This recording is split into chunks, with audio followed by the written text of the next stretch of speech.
Joining us is Melissa DeVitri, who I had the pleasure of seeing your TED Talk, Melissa, and I was just blown away. You're very inspiring.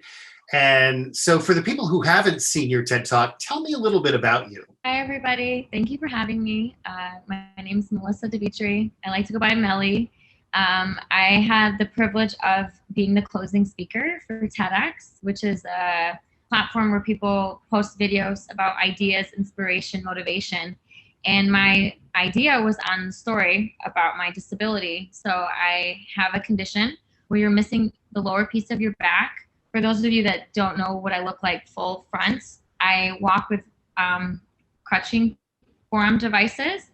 But before this time, actually, ironically enough, I carry this with me as motivation. This is what I looked like when I was born. I grew from full body braces to a wheelchair, and now I'm on crutches, and I'm actually developing 3D printed carbon fiber crutches so it doesn't hurt my shoulders so much.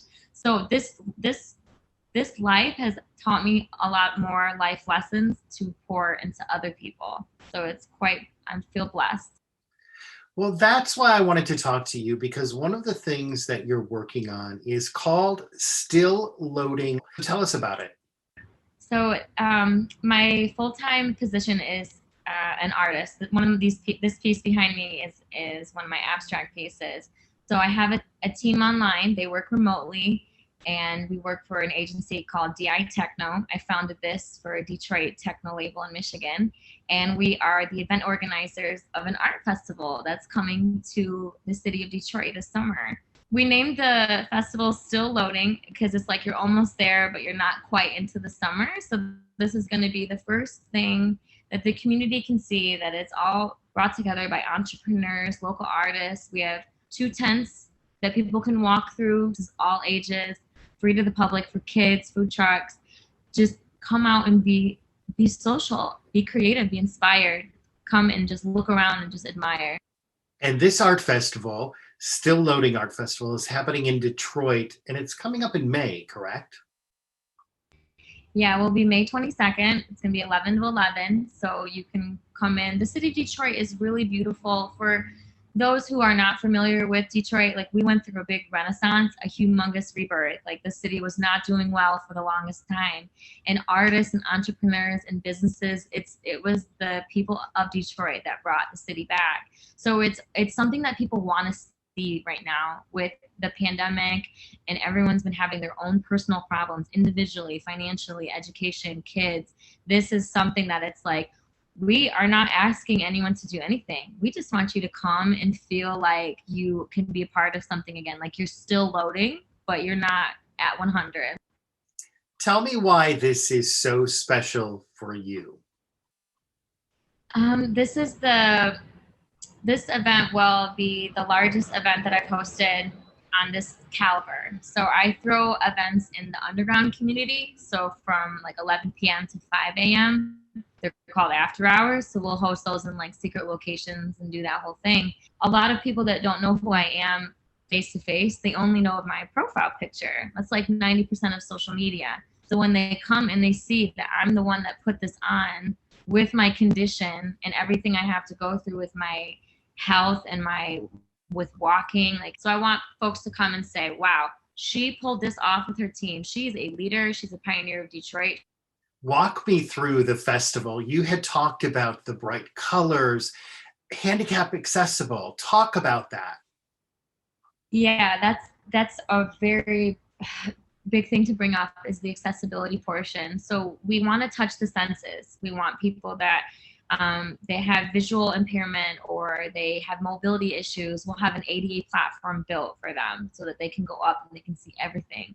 We're going to have an LED wall that's interactive, and so that people can see. And then as they're moving through the large tent, which is like at the entrance, it's open air. There'll be lounge chairs where they can sit and look up.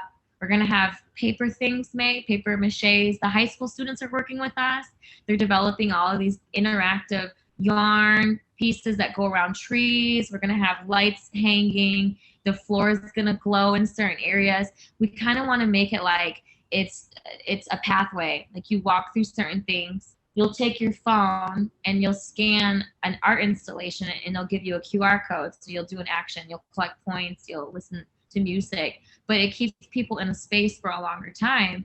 And if children or adults go around and collect all these points from these art installations, then we'll let them earn something at the end. And I think that if that's one thing that I can ask for help with this festival is street team, social media, volunteers, photographers, radio, interviews, anything with communication so that our story can go out.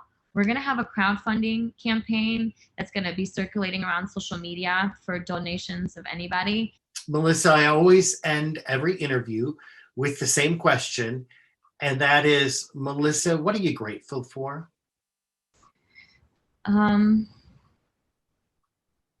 It's always, when someone asks you that off the top, there's always like a million things that you think about because you should be grateful for all of it.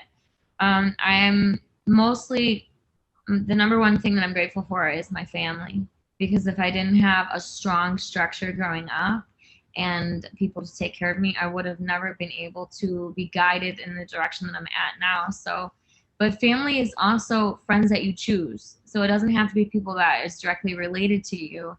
I also have friends that I've known for 25, 30 plus years and we're still friends. And I think that that's the biggest thing that I'm grateful for is my family, my support system, and my social media network, because without those tools, nobody would know about my condition. They wouldn't know that I have a disability or all these other things happening, but they also wouldn't hear about all the beautiful things that we're creating with art and music. And I think that that's something that people should take more, they should take more of that and realize that they have it. Well, thank you so much for joining us, and thank you for what you're doing. We look forward to the Still Loading Art Festival this coming May. Awesome. Thank you.